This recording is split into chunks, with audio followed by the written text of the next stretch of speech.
I can't actually remember when I watched The Sopranos. It wasn't during the initial run, and it wasn't as late as, lockdown period, like some people. Hello, everyone. Welcome back to Serialized. I'm your host, Kino, and I am joined by someone who I know a lot of you have been waiting for me to talk to for a long time. He's one of the most well-known content creators in this space, Cineranter. How you doing today, sir? I'm doing very good. Thank you very much. How you doing? I'm doing quite well. Yeah, I'm excited to finally chat with you because we're very similar creators in that we cover a lot of, similar shows, stuff like The Sopranos, The Wire, all these types of critically acclaimed shows like this. And I just wanted to kind of start off by just giving you an opportunity to introduce yourself and introduce your channel to the audience. Okay, so my channel is Cineranter. I basically talk about gangster movies and mafia and crime TV shows, similar to the stuff that you talk about, The Sopranos, The Wire, Breaking Bad, all of this kind of stuff. In fact, do you want me to mention and talk about how I started it? Yeah, I'd love to hear that. I mean, if we roll back all the way to the boathouse, I have a distinct memory of being about 7 years old, and I was in the queue in one of the shops, the UK's equivalent to Walmart, and there was a desk with some VCRs on it, and there was a copy of Jaws on there. And because all my friends had seen it, I said to my mom, could we buy this? Can I watch this? Can I have this? And she must have panicked, maybe because there was a half-naked woman on the front cover, and she was like, no, don't buy that, it's rubbish.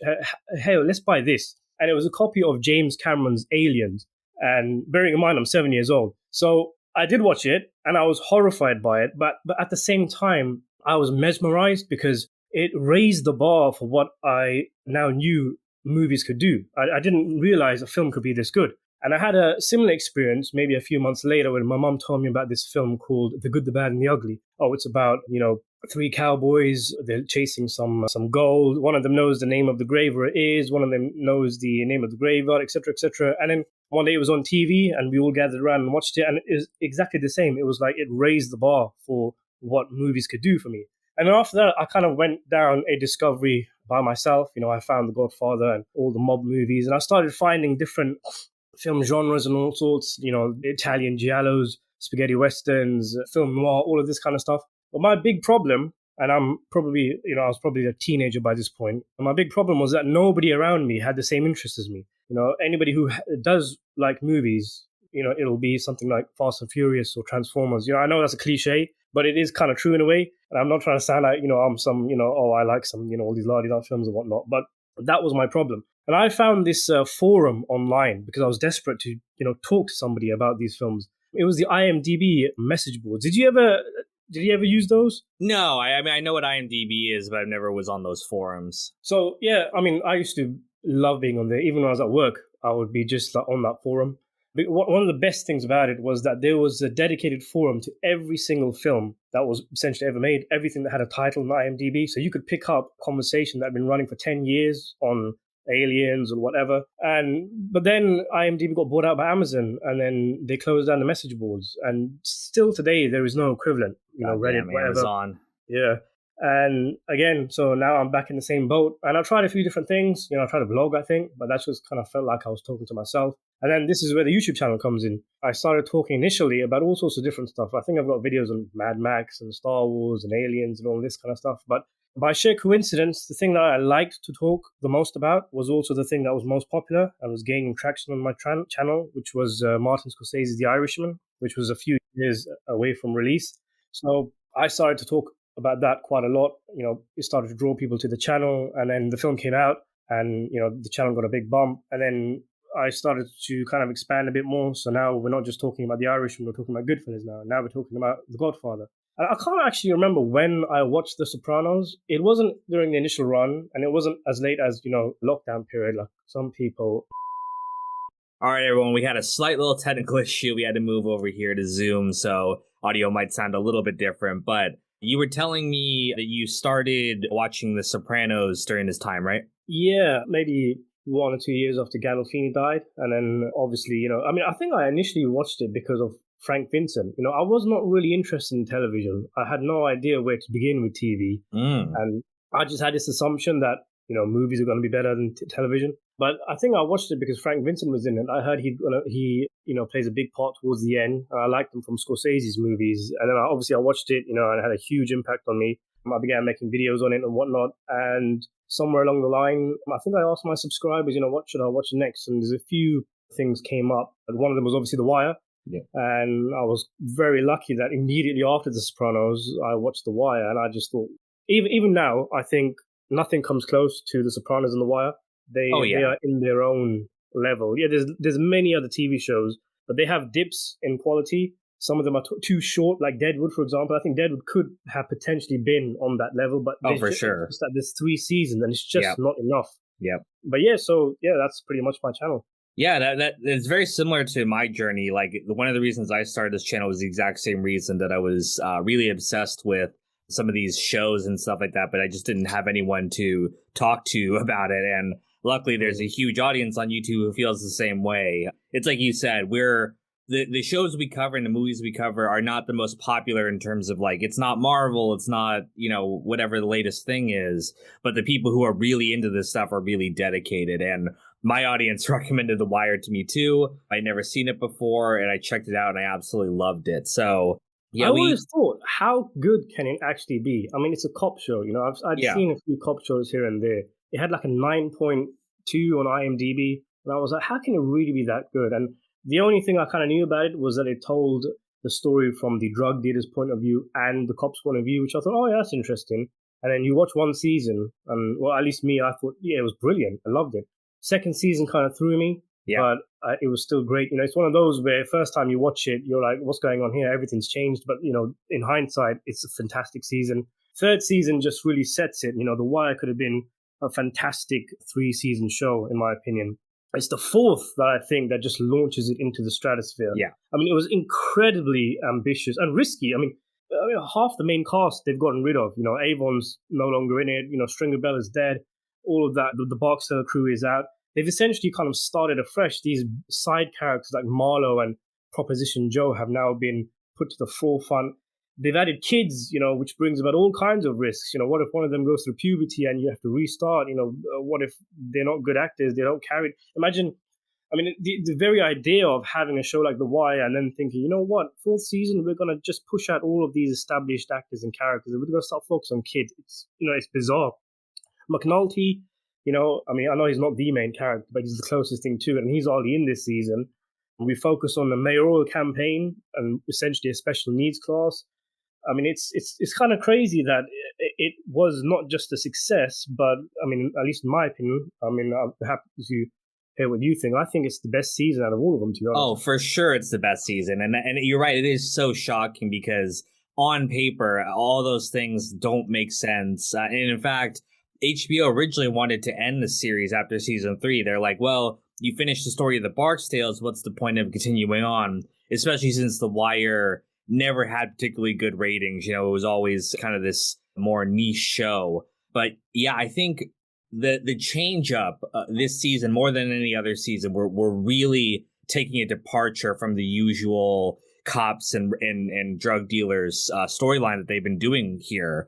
And the focus on the school kids is these kids are so realistic and so sympathetic, and you really come to like understand their lives and understand how all the other stuff that's been playing out, we come to understand that The Wire is the story of Baltimore in general, not really the story of any one character.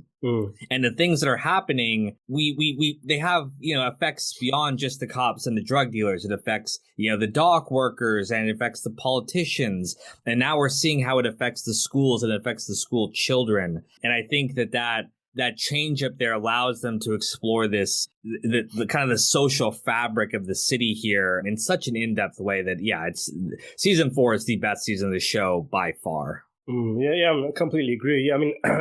It's such an amazing aspect of the show that they tackle the print media, and then in another season they tackle the politics, and then they do this and they do that. But here is really, where the crux of the issue is. It's when all of these gangsters and whatnot are in their youth, when they're children. Yeah. The things they take in, the kind of life, the only kind of life they're used to, and their education, all that kind of stuff. It resonated with me a lot because I used to be a teacher as well, and also a sports coach. And there were so many things in season 4 that it was like I completely understand what Prez is feeling here, and or there was a situation in the classroom where literally that happened to me. One of the things I always used to try to do, because again, the kind of kids that I used to teach were also inner city kids, and when I used to be a sports coach, these were kids who would otherwise be on street corners and stuff. And it was nice to be able to kind of take them away from that. Cuddy's storyline with the gym also resonates. Yeah. But I mean, one kind of takeaway I had, and I guess we could kind of segue into the opening of the show with, that fantastic scene with Snoop, is the whole idea that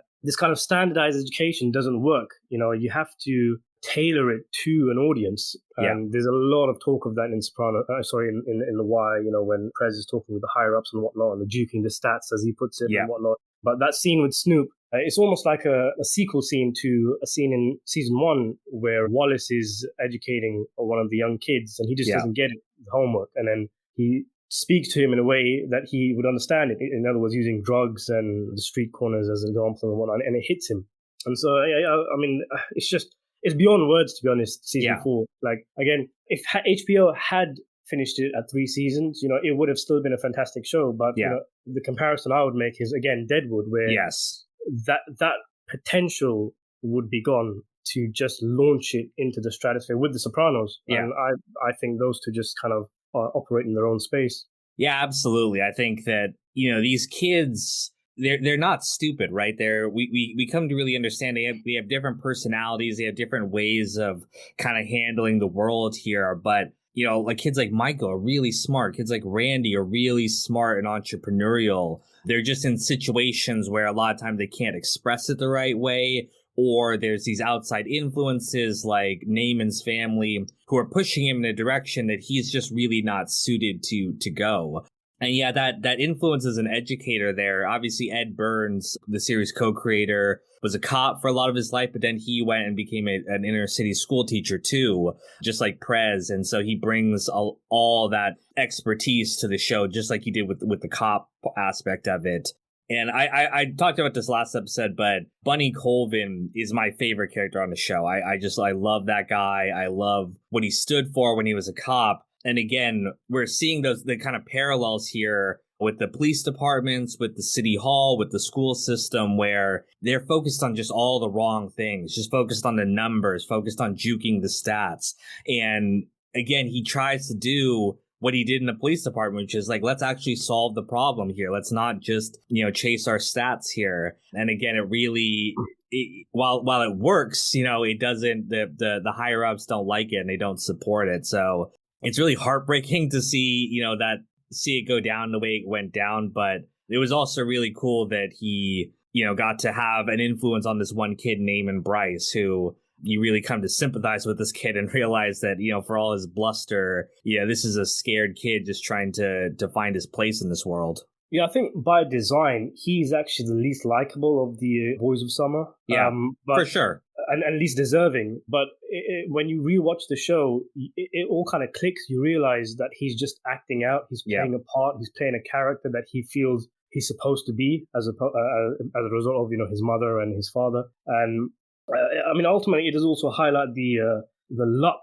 and the reliance on individuals in this world. Where if you leave it to the system, they're all just going to crumble. You have to have a man like Bunny Colvin. You have to have a man like Cuddy or Carver, or any of these characters who, in the words of The Wire, give a fuck when it ain't their turn to give a fuck. That's what ultimately saves Naaman. But I mean, you do get an appreciation of his arc more on a rewatch, and it all kind of leads up to that moment where Michael slaps him in the gym, and he starts crying, and then it all kind of comes out like he can't be doing this. And before that, I loved Randy, I loved Michael. I love Dookie, of course, but Naaman was always the one on my first watch where I was like, oh man, this kid really needs a slap.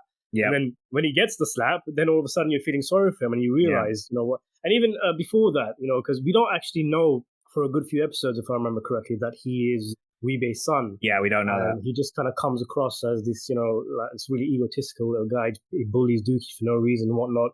And then again, I had similar experiences when I had kids who were acting up in class and whatnot. And I used to think to myself, what's wrong with this kid? Why is he like that? And then I'd meet the parents, and I'd think to myself, "Oh, I get it now." Yeah. And it was exactly the same where we have that scene where he's in the prison with Delonda and Weebay, and now we know, oh, that's why Namor is the way he is. He's Weebay's son. Yeah.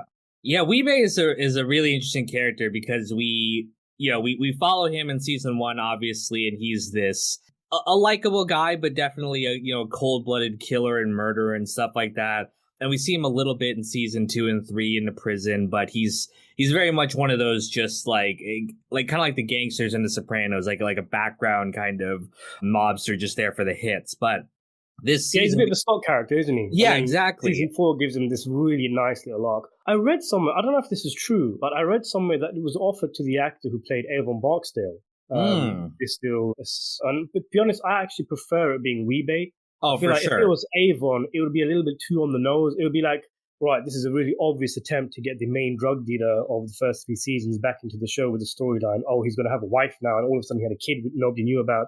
It's nice that it's one of the side characters like Weebay. Yeah, so it adds to the world and it makes it again feel more realistic. Yeah, I think Avon already had like a father-son dynamic kind of thing with D'Angelo, so it wouldn't really make sense for him to have another one with another kid. It really works with Weebay, and you see this different side to him where it's like, okay, yeah, this guy is a cold-blooded killer, but he has the son he's trying to do right by as well as he knows how to do, and ultimately, he makes the real choice of letting Colvin kind of adopt this kid. So it adds just so much depth to what would otherwise be just like a generic side character.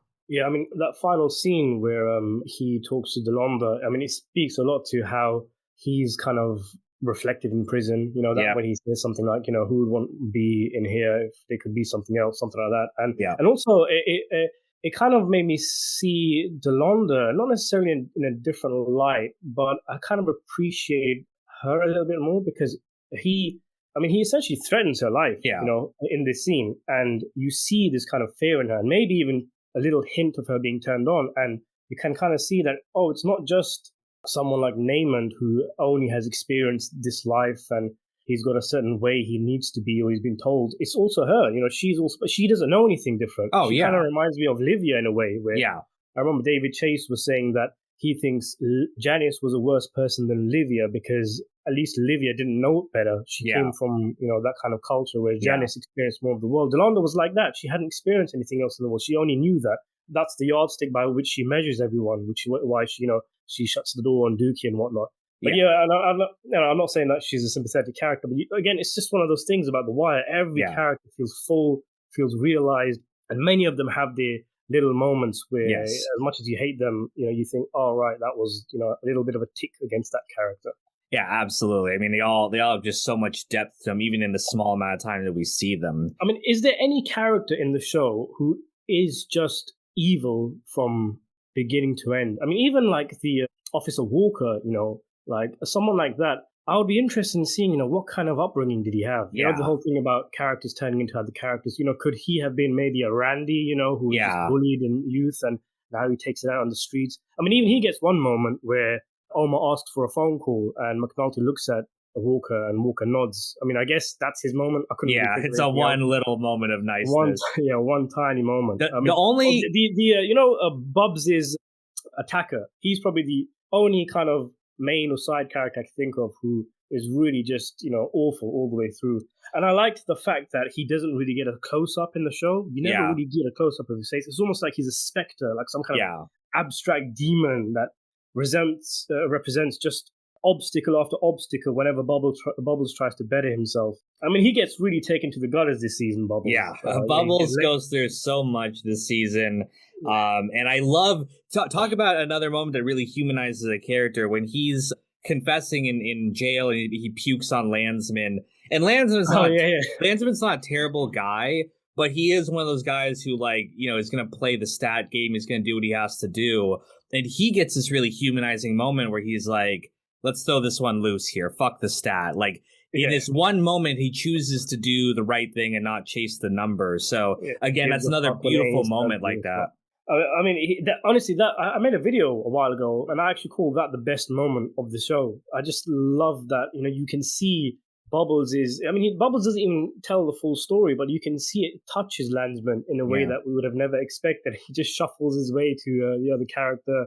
And I mean, his sense of humanity gets, I mean, I do wonder though, if the clearance rate, if the board wasn't that big with all the John Does, would he have still, made that decision? Maybe it was because, he thought, oh, the list is so long anyway. Yeah. What's the bloody point?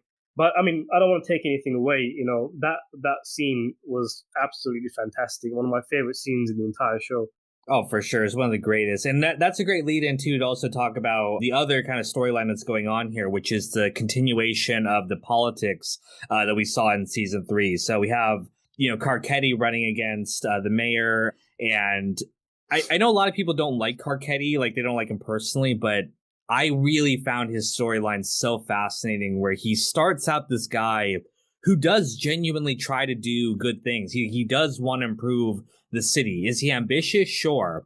But we slowly see over the show that, again, there's all these factors that go beyond his immediate control that kind of push him to make these, kind of selfish and self-centered decisions that ultimately kind of screw over everyone. And we see that it's not his intention going into it, but that's just the systemic issues at play within, kind of society. So I really love that kind of storyline running parallel to the school system. Yeah, I mean, I guess yeah, I agree. I agree in general, but I do think that those demons, those ambitious demons that Carcetti had, were there initially. I think a key scene is when he's screwing that woman. I mean that in itself, the fact that he's for sure, and he's screwing a woman, but he's looking at himself in the mirror. Yeah. It's almost like The Wire is telling us that there is an ego in this man, and ultimately, for sure, that will play a part. But again, like you say, I do think in general he was a good man, and he just became corrupted over time, fed up of having to compromise, and he probably deluded himself into thinking, right, he can do more for Baltimore when he's in a higher station. We'll just compromise now for something later. I know this is a weird comparison, but he kind of reminds me of Jack Torrance in The Shining, where he is corrupted by the elements around him, but those elements had to be there within him for the hotel to corrupt him. But ultimately, with the whole thing about characters turning into other characters, which is something that I find fascinating. I wonder if, maybe Royce was once upon a time someone like Carcetti, a young idealist. I think so. He wanted to do the good thing, but, he just ended up becoming part of the system, just like Carcetti ends up becoming part of the system. I think so, because we saw last season that for all his corruption, all the stuff wrong with Royce, he still was interested in Amsterdam. Now, was he interested for selfish reasons, getting the crime rate lower? Sure. But he was open to considering it. Whereas someone like Carcetti and Gray weaponized the issue and turned what could have been a good situation for just politics. So even a character like that, who again is so corrupted and selfish, we see there's hints that okay, there's probably a good person at this core, but again, all these systemic issues all around him are pushing people in the wrong direction, and it is still a choice on their part. Carcetti could have chosen to sacrifice his political future for the sake of the greater good. We saw that there were plenty of cops like Colvin who did that, like Lester Freeman who did stuff like that. They sacrificed their own needs for the greater good, but Carcetti ultimately did not want to do that. He wanted his political career. So it's not letting him off the hook, but we're seeing why people make those selfish choices. Yeah, I mean, there's an episode, I think it's episode 11, where you see him going around the city cleaning up stuff, sorting out the hydrants and the parks and getting rid of the burnt cars and all that. And you get a sense that in a perfect world, in a different world, Carcetti would have been, the perfect man for, giving Baltimore kick up the backside. But we don't live in a perfect world. Nope. And we're faced, we have to make the choices, based on the environment around us. And Carcetti, unfortunately, sold out, compromised here, compromised there. And what we're left with by season 5, is basically Royce 2.0. Exactly. A sellout. Yeah, but I mean, that storyline I thought worked really well with the school system. We also have another kind of storyline running parallel to this, which is Marlo's journey with Prop Joe. I always love how this season is about, schools overall. It's about people learning. And we're seeing Marlo as this, he's the king of the West Side now, but he's still learning things. He's being tutored by Prop Joe. And, ultimately he's going to turn against him there. But we're seeing he's still like a young kid overall, and he's learning and adapting just like we see all the other kids do this season. Yeah, I mean, he has the street smarts, but he's just completely clueless when it comes to being, a top-end gangster, laundering money and all that kind of stuff that Joe has to teach him. And I mean, I was actually surprised because for this podcast, I quickly rewatched the show. I was surprised by how little Marlo was actually in it. He wasn't actually in it that much, and the Marlo's kind of storyline, you kind of have to see both season 4 and season 5 to get a full reading of it. I mean, even towards the end, where he puts a tail on Speros, you kind of think, okay, where's this actually going? And obviously, you need season 5 for that. Yeah. But, I mean, I like you say, you get further insight into him. One of my favorite scenes with Marlo in season 4 is him and the security guard. Because, I mean, the only reason why I think Marlo even stole the lollipop was because he felt insecure about losing the card game. Yeah, 100%. He needed some kind of, he needed to one-up somebody. And, you have the poor security guards, and he's, again, one scene character, and you still get a feel of what this guy's about, that he's just fed up and frustrated. He's probably had a difficult life. As he says, I am a man. Yeah. And it contrasts, I think, with the scene with Avon and the referee in the first season. I mean, first of all, Avon would have never done something as petty as stolen lollipops from a shop, I think. But whereas Avon might have respected the security guard for doing his job, for being a man, for stepping up. Marlo is that insecure that not only does he do the deed in the first place, that he actually has this poor security guard killed over this small incident. Yeah. It's a real insight into just people might take away that, he's very dangerous, but that's true. But it's also, he's just deeply, deeply insecure. And it all kind of snowballs into that scene in season 5, when he's in the prison. Yeah. And it's kind of like his little Oscar moment, whatever you want to call it, where, he says that, the scene I'm talking about. Yeah. One of my main takeaways from that scene was that, oh man, after this guy being in the show for 3 seasons, that's all he's about. It's just his name and what people think of him. Is that all there is to him? It was just a fantastic kind of insight into just, this man is just so, so insecure. Well, it's a great comparison, the Barksdales and versus Marlo, where Avon does a lot of bad stuff too. He not to say that he's this ultimately good figure, but there's an inspiration that he brings that Marlo doesn't. Like, Marlo brings fear. He doesn't bring any love. Like, no one who works for him, like, it's hard to say whether even like Chris or Snoop really like Marlo. I mean, Chris is loyal and Snoop is loyal, but it's hard to say whether they, like, anyone looks up to Marlo or admires him. I think they're just scared of him overall. And it's a great contrast to the Barksdales, who were hated at times, but there was a lot of guys like Bodie who really looked up to those guys and wanted to be like them. So again, that contrast to how they rule, their parts of the city. It's a great contrast with Avon and Marlo. And again, that scene in the prison in season 5 really highlights the differences. Like a guy like Marlo, or a guy like Avon, even behind bars, still commands respect. People still want to ask his advice and all this kind of stuff. But the second Marlo is, gone from power, the streets have forgotten him. There was no loyalty or memory there. Yeah, definitely. I mean, you need a little bit more than just, keeping everyone scared of you to have a lasting impact. And ironically, that's what Marlo wanted, but he never got. He got Stringer's ideal preferred ending, being in amongst all those guys higher up. And, the streets will still remember Avon's name. They remember Omar's name, but will they remember Marlo's? Doesn't look like it. No, it doesn't. And that's his greatest nightmare. He gets his worst nightmare overall. Speaking of the street characters, what do you make of Bodie's storyline in this season? Yeah, Bodie, I originally was sort of pissed off that he didn't, he went out the way he did. I was like, man, we've been following this guy for so long, and to just have him end like that, I thought was underwhelming. But really thinking about it overall, I've kind of come around to it. I've sort of realized that, he is the street equivalent of someone like Frank Sabatka, like this kind of middle management type guy who is not going to make it to the end of the game. He's going to get chewed up and spit out by like a lot of these guys we saw overall. Like, he has that great line where he's like, I've never done anything I wasn't ordered to do, but what comes back to me? They tell me to be loyal, but where are they at when I need them? So I like his storyline. It's very sad. It's sad that he went out the way he did, but it's again indicative of how society treats the kind of workers. Like the bosses and stuff reap all the benefits, but the guys on the street who are left to kind of deal with the problems, they don't get any sort of, reward at the end of the day. Yeah, I mean, his entire arc is basically the working man's lament and ultimately getting fired from your job. Obviously, Yep. in his case, getting fired is a shot to the back of the head Yep. after, working for your bosses for years and years and ultimately getting nothing back.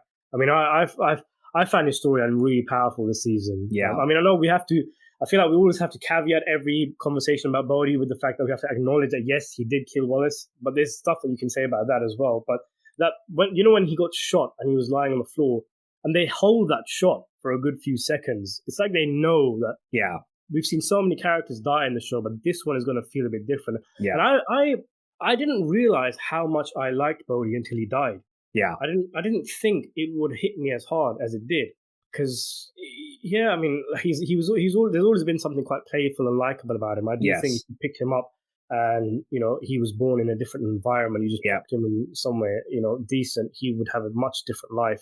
But he's this. I think it's because he's always been a staple of the Wire. He's always there. You always expect him to be there, and then after one scene, he's not. He's dead, and it's like, wow, a huge element of the Wire has been taken away. Yeah, I was talking about my kind of disappointment. I expected him to be someone like Slim Charles, where I thought he would work his way up, and because he has that metaphor in the first or the third episode with the chess metaphor about the pawn who makes it to the end of the board. And I was pissed off that didn't happen for Bodie. But again, I sort of have come around to realize that it's like, that is so rare. Like the idea of someone working their way up from the bottom to the top is just, it can happen in theory, and it does happen occasionally, but for most of these guys, like, you're not going to work your way up to the top of most companies. Like, you just kind of move into a middle management position and you do okay, and then you're screwed over at the end of the day. So yeah, it's a very realistic storyline, but obviously it cuts you to your core when you watch it. Yeah, I mean, speaking of chess pawns, did you notice the chess metaphor of him being rooted to the spot, only being able to fire diagonally left and right like a pawn is able to do? No, I didn't notice that, but that makes perfect sense. Yeah, I mean, it's not just me talking at my ass. I think I read it in All the Pieces Matter, so it's definitely intentional. He's basically a pawn, and as a result, he's rooted to the spot. He fires. You do you play chess? Do you know how it works? Yeah, of course, yeah. Yeah, so obviously a pawn can only, if you're diagonally left or right in front of it, then it can attack, and that's why he shoots left and right. And the guy who kills him, O-Dog, is the Wire's equivalent of a knight, and he comes out in an L-shaped formation, just like a knight does. So he comes out the alleyway with an L shape. It's quite interesting. Yeah, you do see those elements spread throughout the show, but that's kind of the most prominent example in the entire show. Yeah. No, I mean, I love that. I never noticed that before, but it makes perfect sense given the kind of running metaphor of the game, the chess metaphors that we saw throughout the show. It makes perfect sense that they would kind of layer in those symbolic elements there.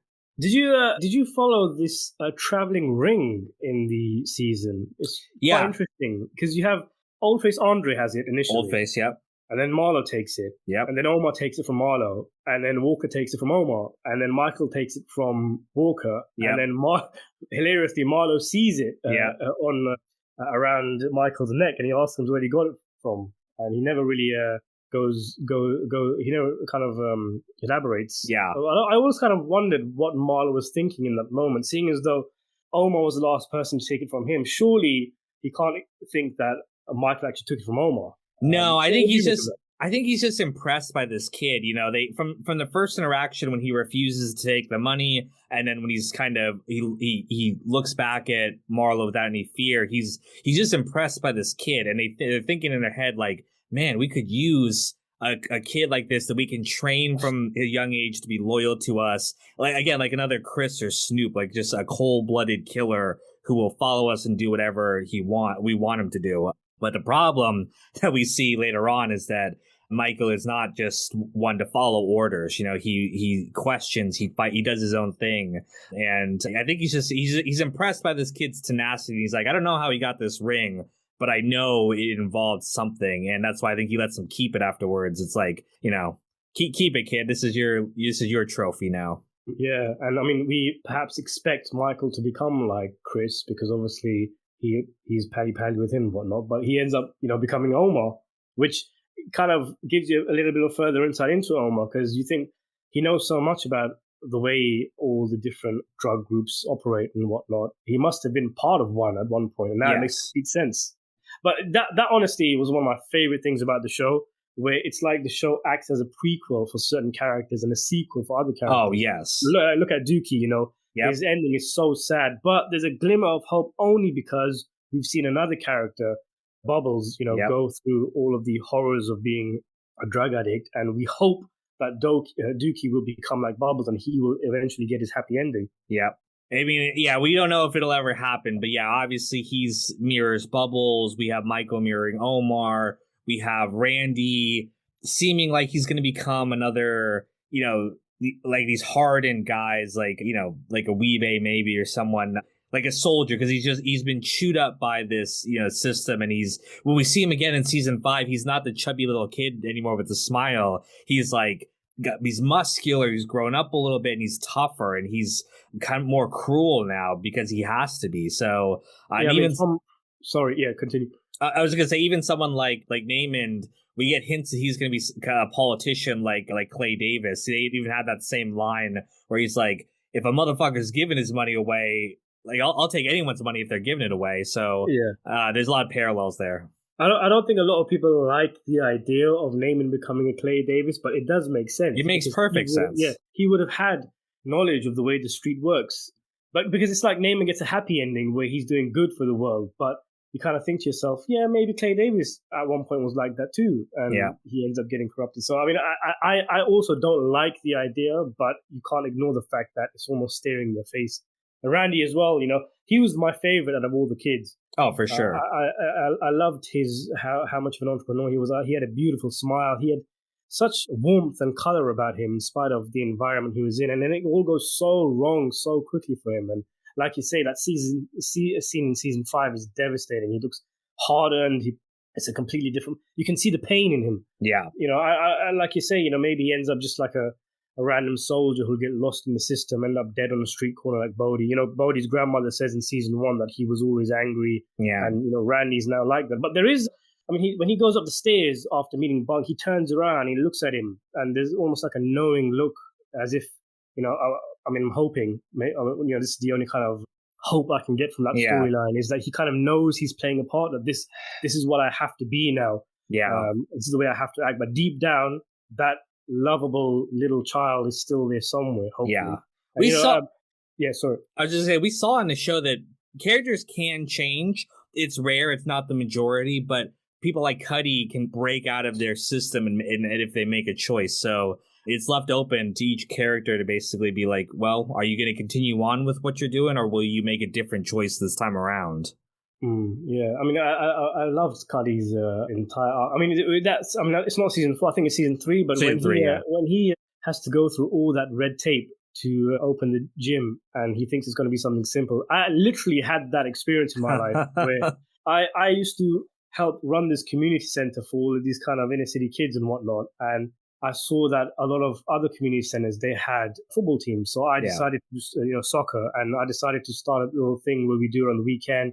And it was very successful. I thought, why don't we actually create a proper kind of, because in the UK we have these things called Sunday league teams where different teams play each other and whatnot. And then I contacted the Football Association and had a few meetings and whatnot.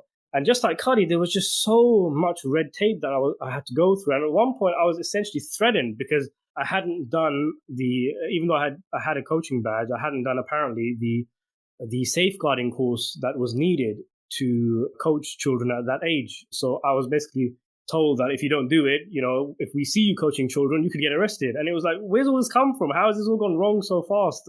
Well, there was a guy I knew, he knew people within the FA, and he was the one who had to make it work. He was almost like my delegate Watkins kind of thing. I was going to say, you needed a guy like that to kind of cut through the red tape for you. Yeah, I mean, that was just it. And it was so frustrating that, we're doing something good here. We're keeping these kids off the corners. But like again, those people in those positions and Yeah. offices and high stations, they lose a certain connection, with the ground floor, with the streets when they're up there. Well, it becomes about the numbers, like we said before. It's about the numbers more than anything else. All right, so we're almost at the end of our hour here. Any kind of final thoughts about this season or The Wire in general that you wanted to share before we leave? Well, I think it's a show similar to The Sopranos, where it kind of blindsides you, where it's not about what it's quote unquote supposed to be about. Yeah. So when you take The Sopranos, if you want someone to watch The Sopranos, you'll tell them it's a gangster show. It's the TV version of Goodfellas. But that clearly it's not. That's not what it's about. It's about you cover the American dream and all of these kind of things. And The Wire, it's the same. If I want someone to watch The Wire, the hook is that it's a show about the streets and the cops and drug dealers, and that's how you get someone to watch The Wire. And in a way, that's the way the Wire itself gets you to watch it, because the first season is so focused on that. But who would have thought, by the time you finish this show, some of your favorite characters would be, a school teacher who was fired from being a police officer, or little children who grow up in this life. It's the way it's so expansive in that sense, and the connective tissue between each season, like the fact that when they were sitting down and they were thinking about making season 4, they would have obviously thought, how do we get to that classroom? And the idea of a police officer getting fired and then getting a new job, it retains that connective tissue between these seasons. I mean, it's just nothing comes close, in my opinion. Even if I had to choose between The Sopranos and The Wire, I'd probably change my mind, flip flop each day, but ultimately it'll probably settle on The Wire. I know there's a lot of people who will find that controversial, but I tend to agree with you. Obviously The Wire, it holds a very special place in my heart. Like, it is the show that made my channel, and I love it. I think it is the greatest show ever, but I go back and forth with, which is like The Wire and The Sopranos, and they're very different shows. I always say the Sopranos is about its characters, The Wire is about its themes, and I think there is nothing like The Wire. There's been a lot of stuff that's tried to copy The Sopranos, those sort of character-based dramas. You got stuff like Breaking Bad, Better Call Saul, all these great hit shows, Mad Men, Boardwalk, really great shows. But I don't think there's anything that's tried to really be like The Wire. There are a few examples that haven't really turned out that well. There's a show on AMC called Low Winter Sun, which is actually it was trying to be The Wire, but just not, it didn't work out very well. But yeah, it's no one's been able to do this sort of larger look at an American city and American society, and maybe society in the world in general. I always say that it's interesting when I hear from people like you, obviously, who you're in the UK. I just spoke with Snaz a while ago. He's from the UK as well. And it's always interesting that, like, people outside of, America can relate to this show. And it makes a lot of sense, because obviously I'm an Asian guy from the West Coast. I relate to The Sopranos. So it's not bound by culture or anything like that. But I do always find it interesting that shows like this can have a message that resonates no matter where you are in the world. Like, you were talking about your experiences with coaching and with the schools, and these problems are really universal. So even though I always kind of say it's the story of America, it's not just America, it's the story of the world. Yeah, I mean, these issues, these problems, they're everywhere. So even in here in the UK, it resonates with us. And that's part of the lasting impact of both of the shows, The Sopranos and The Wire. Yeah, but I mean, like I said, it is, no one's been able to do something like this since The Wire. I don't know if anyone could ever redo something like this. It was even other works from, like, David Simon, who's done other shows like this, like We Own the City or whatever. I don't think they've captured it again. I think this was just lightning in a bottle for these characters, these actors, this time period. It was just magic, and we're really lucky we got to experience this show. Like you said, we're really lucky it got to finish, because a lot of great shows like Deadwood, which I agree with you is a really, really fantastic. If they had finished the show as they wanted to, I think it would be right up there with the greatest shows ever. But unfortunately, we just didn't get to see it, and the movie just came like way too late. It was just it's not the series finale that it's trying to be. Yeah, I mean, if there was maybe, 2 more seasons of Deadwood, I Yeah. do think we'd be talking about it in the same breath as The Sopranos and Yeah. The Wire. I mean, even, going back to The Wire, I think you could have even continued it. There was more there. Oh, for sure. I know David Simon talked about tackling immigration, but Yeah. one thing that I really wanted to see was the prison system. It did Mm. feel like it was almost setting something up there. There's so Yeah. many characters in jail. That really cool shot of Weebay and Chris in the final montage. Yeah. Avon Barksdale's in prison, and there's so much you could tackle there. And you could link it with the justice system, the judiciary system. With Daniels becomes a lawyer, doesn't he? And Yeah. Rhonda as well as I think a judge by the end of the show. So Yeah.